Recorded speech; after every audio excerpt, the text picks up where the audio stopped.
हे करुणामयी, हे पतित पावन लाडली जू, बहुत जन्म व्यतीत हो गए आपसे विमुख भय। ये मन, ये इंद्रियां अपनी चाल में फंसाकर, ये माया अपने जाल में फंसाकर ईर्ष्या, द्वेष, राग, क्रोध, मान, नाना प्रकार की वासनाएं इसी में हमें लगाए रखा। अनंत जन्मों से जो गलती होती है वही गलती अब भी हो रही है। उसी को मैं अब भी सुख मान रहा हूं, जिससे हमारा परम मंगल होना है, परम लाभ होना है इष्ट और गुरुदेव से, उनसे हमारी वृत्तियां ही विमुख है। और जीव ये समझ सकता है कि प्रभु और गुरुदेव से विमुख होने पर कैसी दुर्दशा होती है। बिना आग के जलता है। परम शीतल माश्रयामी, स्वामिनी जी के चरण, गुरुदेव के चरण। जो संकट है, विपत्ति है, दुख है, नाना प्रकार की समस्याएं हैं, अज्ञान के कारण है। जो गुरुदेव की शरण में, इष्ट देव की शरण में है, समस्त दुर्गुण दुराचार प्रवृत्तियों का नाश इनकी शरणागति, इनके चिंतन से है। थोड़ी देर सत्संग सुन लिया फिर मनमानी आचरण नहीं। जय श्री हरिवंश नरक गति दुर्भर, यम द्वारे कटियत नक्शिके। छोटी सी भी गलती का दंड मिलेगा। एक सेकंड भी जो आपने गलत किया उसका भी दंड मिलेगा। कोई भी हो, जो भक्त है अगर उससे गलती होती है, भगवान का शरणागत है, तो हृदय जलता है, पश्चाताप होता है और भगवान से त्राहिमाम क्षमा हो जाता है। अवसर है। हे प्रिया, जो आपने सत्संग दिया पर हमने सत्संग को स्वीकार नहीं किया। पूरा सत्संग सुना, इसके बाद शब्द क्या स्वीकार किया है? कुछ नहीं। तो मिला क्या? जितनी देर सत्संग में बैठे वो समय तो सार्थक गया, लेकिन वचन ना मानने के कारण सत्संग का जो लाभ मिलना चाहिए वो नहीं मिला। हृदय से प्रभु के सामने रोना चाहिए, प्रार्थना करनी चाहिए, अपनी हृदय की स्थिति स्वामिनी जी के सामने निवेदन करना चाहिए। कभी तो सुनेंगी और जिस दिन सुन लिए उसी दिन निहाल हो जाओगे, आनंद में मगन हो जाओगे। ये जो मन बुद्धि इंद्रियां हैं, यही आनंद से हमें वंचित किए हैं। और यही जब प्रभु में लग जाएंगी तो यही हमारी मित्र हो जाएंगी, यही हमें आनंद सिंधु में डुबो देंगी। जो वृंदावन का वास आश्रय ले लेता है तो वृंदावन अपने प्रभाव से उसके हृदय में ऐसी दिव्य भाव अवस्था प्रकट करता है कि अन्य बाहर जो उपासना पद्धतियां हैं उनसे जो प्रेम का आनंद मिलता है वो बिंदु मात्र हो जाता है। ऐसा उत्तम प्रेम वृंदावन प्रकाशित करता है। पर किनके हृदय में? आगे की पंक्ति में कहते हैं, जिसने झूठे भोगों से अपने मन और इंद्रियों को हटा लिया है, नहीं भोगना इस जन्म। देखो, हमारे हरि गुरु इतने कृपालु, हम जो चाहेंगे वो हमें देना प्रारंभ कर देंगे। जो इच्छा करियो मन माही, हरि प्रसाद कछ दुर्लभ नाही। पर सच्चाई तो यह है कि हम अपने हरि गुरु से भोग न मांगे, हरि गुरु से अनुकूलता न मांगे, हरि गुरु से लौकिक दुलार न मांगे। हम मांगे कि आप हमें डांट लगाओ, आप हमें वो प्रतिकूलता तिरस्कार दो जिससे भगवत प्राप्ति होती है, जिससे संसार का राग नष्ट होकर, शरीर का राग नष्ट होकर रात दिन भजन करके भगवत प्रेम प्राप्त होता है। हमको वो तिरस्कार, वो अपमान, वो प्रतिकूलता मिले, हमको वो अनुकूलता न मिले जिससे हम प्रभु को भूल जाएं। जिधर दृष्टि गई बस काम भाव, बस भोग बुद्धि, बस अपवित्र विचार, तो नैवम प्राप्तम प्रभवती। फिर यहां रहते हुए उसको ये अनुभव नहीं होगा। जो वृंदारण्य अद्भुत रसमयी चेतसा काप्य अवस्था, चित्त की कोई अद्भुत अवस्था वृंदावन अपने प्रभाव से प्रकाशित करता है। यदि आप वृंदावन के आश्रित हैं, वृंदावन आए हैं, वृंदावन की भक्ति करते हैं, वृंदावन का अखंड वास करते हैं, आपके अंदर प्रिया प्रीतम का प्रेम प्रकट नहीं हो रहा तो देख लो, कोई न कोई आप ऐसी बात करते हैं जो यहां नहीं करनी चाहिए। जो राधा नाम का निरंतर रटन करता है तो राधा नाम प्रभाव क्या प्रकट करता है? द्वैतम प्रोंजन मधुर मधुरानंत कांति प्रवाहई शेषम सम्मूर्छयद जगत दिव्य रूपांग भंगई। राधा राधा, तो इस द्वैत प्रपंच का नाश हो जाएगा तुम्हारी दृष्टि से। देखो, जब निर्मल चश्मा चढ़ता है तभी असली वस्तु दिखाई देती है। अगर कोई और रंग चढ़ा है तो वस्तु असली नहीं दिखाई देगी। हरा चढ़ा तो हरा दिखाई देगी, लाल तो लाल, काला तो काला। अगर एकदम निर्मल श्वेत तो जैसा है वैसा दिखाई देगा। तो त्रिगुण का चश्मा चढ़ा है इसलिए हमें सच्चिदानंद तत्व नहीं दिखाई दे रहा। महाप्रभु हरिवंश चंद्र कह रहे, सर्वान वस्तुतया निरीक्ष परम स्वाराध्य बुद्धिर्मम। मेरे ही आराध्य देव सब रूपों में विराजमान है। ये कहां दिखाई दे रहा है? यही दिखाई देना, वास्तविक दिखाई देना, ये सिद्धावस्था है।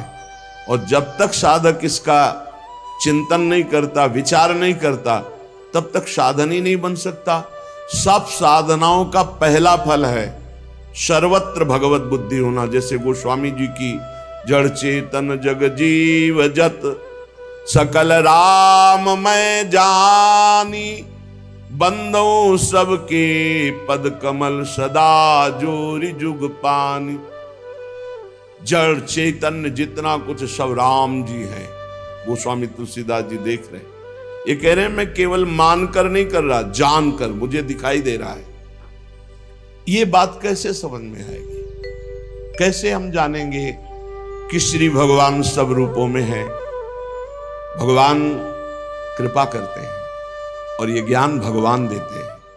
सोई जानई जिहि देहु जनाई, जानत तुम्हें तुम्हें हो जाए। इसीलिए भगवान ने गीता जी में अर्जुन जी को कहा, ये गुह्यतम ही नहीं, सर्व गुह्यतम बात मैं बता रहा हूं। गुह्यतम माने बड़ी गूढ़ रहस्य में जिसे कोई नहीं जानता। सर्व गुह्यतम बात कहे क्या? सर्वधर्मान परित्यज्य मामेकम शरणम ब्रज। बस ये हम तो हम सर्वपापेभ्यो मोक्षयिष्यामि मा शुचा। प्रेमी जन इस अर्धाली को नहीं देखते। मेरे सारे पाप नष्ट हो जाएंगे, मैं तुम्हें सब कुछ पवित्र कर दूंगा, तुम चिंता ना करो, ये सब बात। प्रेमी जन इस बात को देखते कि भगवान ने कहा सर्वगुह्यतम बात है, सर्वधर्मान परित्यज्य मामेकम शरणम ब्रज। शरणागति की सूक्ष्म बात भगवान ने कही। बहुत से धर्म है जिनमें लोग फंसे रहते हैं। पति धर्म, पत्नी धर्म, पुत्र धर्म, गृहस्थ धर्म, कुल धर्म, ना जाने कितने धर्म। भगवान आदेश कर रहे हैं कि तुम चिंता मत करो। यदि अपना परम मंगल, परम कल्याण और तत्वबोध चाहते हो तो मुझ जगत गुरु की शरण में आ जाओ। सब धर्मों का त्याग, एकमात्र मेरी शरण, हरि शरणम। भगवान ने कहा सारा भार मैं लेता हूं। अहम त्वाम सर्व पापेभ्यो मोक्षयिष्यामि मा शुचा। ये मत डरो कि ये त्याग करने से पाप लगेगा, ये त्याग करने से पाप लगेगा। मेरी शरण में आ जाओ। खास बात है, जीव नहीं आ पाता, किसी न किसी वस्तु व्यक्ति का आश्रय लिए रहता है। वो भगवान की मांग है कि सर्वधर्मान परित्यज्य। अधर्म तो वैसे ही भक्ति से छूट जाता है, पर धर्म का भी त्याग करके परम धर्म सावई पुंसाम परो धर्मो यतो भक्ति अधोक्षजे। जिससे भगवान श्री हरि के चरणारविंद की अहेतुकी भक्ति, अबाध भक्ति जागृत हो, उसे कहते हैं परम धर्म। भगवान कह रहे धर्मों का त्याग कर परम धर्म के लिए मेरी शरणागति स्वीकार करो। अब हम कैसे जिए? तो भगवान कह रहे यत करोषि, तुम जो भी करते हो वो मेरे को समर्पित कर दो। एक एक बात समझ लो। यहां यत करोषि कहा है, ये करो ऐसा नहीं कहा। तुमसे जो भी हो रहा है तुम भगवान को समर्पित करो। पहला काम ये, हम शरण में जा रहे हैं, सर्वधर्मान परित्यज्य, हम भगवान की शरण की तरफ यात्रा कर रहे हैं। यत करोषि, क्या जाता है, तुम जो कर रहे हो, ऑफिस जा रहे हो, नौकरी कर रहे हो, किसानी कर रहे हो, व्यापार कर रहे हो, 8-10 घंटे जो कर रहे हो उसमें बीच बीच में भगवत स्मरण करो और पूरे 8 घंटे भगवान को समर्पित कर दो। कितना बढ़िया साधना बन रही। और जब भगवान को समर्पित करने की बात रहेगी तो स्मृति रहेगी भगवान की। यत करोषि, तो क्या उसमें पापाचरण भी होता है क्या? तो क्या भगवान के लक्ष्य रखने वाले उपासक में पाप वासना वाली बातें रहती हैं क्या? इसका मतलब सत्संग सुना नहीं, इसका मतलब सतमार्ग में भी तुम्हारा प्रवेश नहीं हुआ। नहीं तो ये प्रश्न ही नहीं उठता कि भगवत मार्ग में चलने वाले का कदम कुमार्ग में चला जाएगा। भूल न देहि कुमार्ग पाऊं, छोटी मोटी अगर कभी कोई त्रुटि गलती हुई तो पश्चाताप की अग्नि में भस्म हो जाता है। वो भगवान को समर्पित गंदे आचरण नहीं करता, वो प्रार्थना करता है, प्रभु ये त्रुटि हो गई हमसे, हे नाथ इसको संभाल दो, मेरे बस की बात नहीं। वो भी इस तरह से प्रार्थना पूर्वक समर्पित है।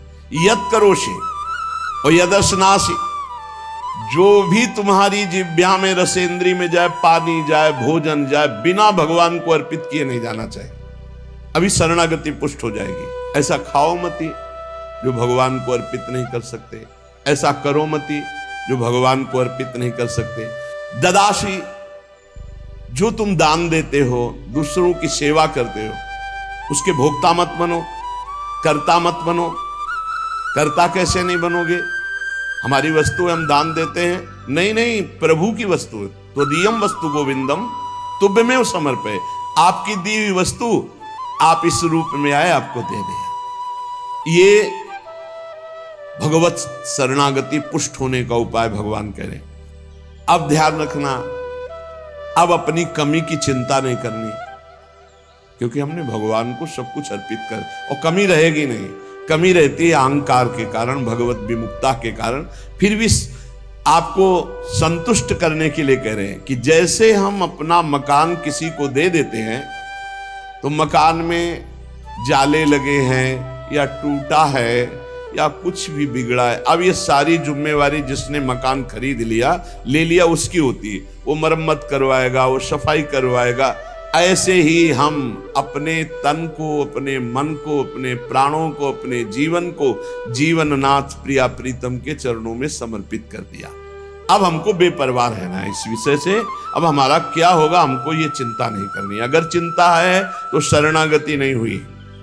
भगवान का शरणागत जो होता है उसमें ये 4 बातें बहुत जोर से जागृत होती है। सबसे पहली बात, निरंतर भगवान का स्मरण छूट नहीं सकता। नींद आई तो सुसुप्ति में चला गया, जरा भी जागृत हुआ तो मंत्र चल रहा है, नाम चल रहा है, चलाना नहीं पड़ता। क्यों? शरणागत है। थोड़े दिन अभ्यास कर लो, ऐसा होने लगेगा। देखो इतने लोग बैठे हैं, आप सो के उठते हो तो आपका पहला चिंतन क्या होता है? क्या मंत्र होता है? भगवान का नाम प्रियालाल आते हैं आपके चिंतन में? क्या आता है चिंतन? पहला चिंतन। अगर पहला चिंतन प्रभु है तो शरणागति पुष्ट हो रही।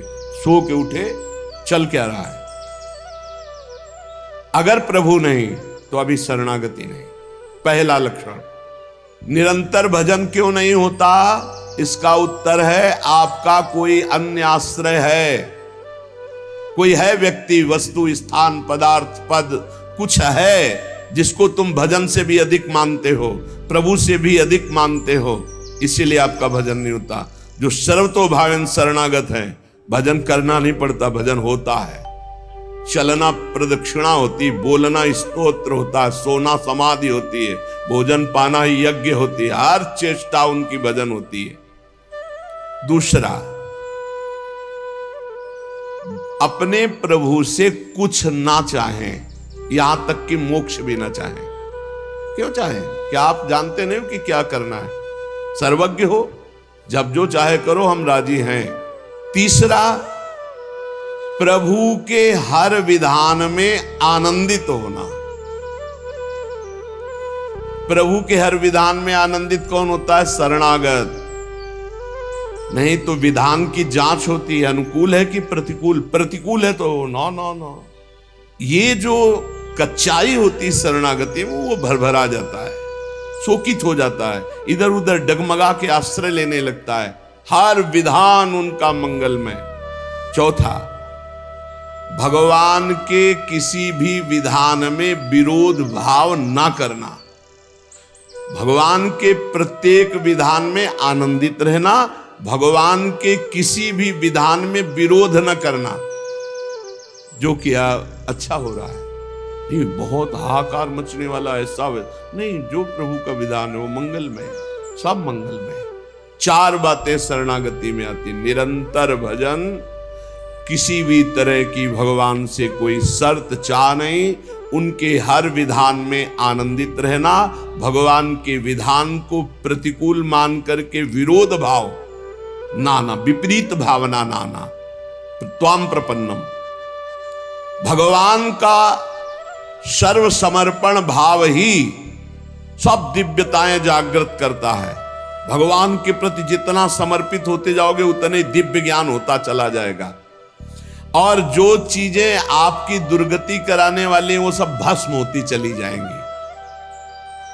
जब कुछ नष्ट होने लगे तो क्षोभ मत करना, वो नष्ट जरूरी था होना। ये बात दिमाग में बैठा लो। कुछ पकड़े मत रहना, क्योंकि भगवान को जो लगेगा वो हटा देंगे, वो नष्ट कर देंगे। जो वस्तु भगवान नष्ट करे तो जान लो परम मंगल विधान, ये वस्तु हमें भगवत प्राप्ति में बाधा पहुंचा देती, इसलिए भगवान ने उसे नष्ट कर दिया। जो उपासक भगवान का शरणागत है वो ये देखता है कि सब कुछ भगवान बने हैं। बहुत ध्यान से सुनना, बिल्कुल सत्य बात, सब कुछ भगवान बने हैं। अभ्यास करो इस बात का, जो जो दिखाई दे भावना करो भगवान बने। ये पंखा पहले नहीं था, बाद में भी नहीं रहेगा। बीच में जो दिखाई दे रहा है ये रूप भले ना हो, लेकिन ये है भगवान ही, भगवान ही बने हैं सब रूपों में भगवान। तभी तो प्रहलाद जी ने कहा खंबे में भी भगवान, तो नरसिंह भगवान प्रकट हो गए। पहले ये धारणा करो सब कुछ भगवान बने हुए हैं, जो हो रहा है वो भगवान का खेल हो रहा है, सृजन पालन संहार। इस प्रकार की पहले धारणा हृदय में बद्ध करो, इतनी बद्धमूल हो जाए कि भयावह से भयावह परिस्थिति में तुम्हें दिखाई दे कि भगवान है। पक्का मुझे दिखाई भले नहीं दे रहे, लेकिन भगवान है, शास्त्र कहता है, सदगुरु कहते हैं, आचार्य कहते हैं।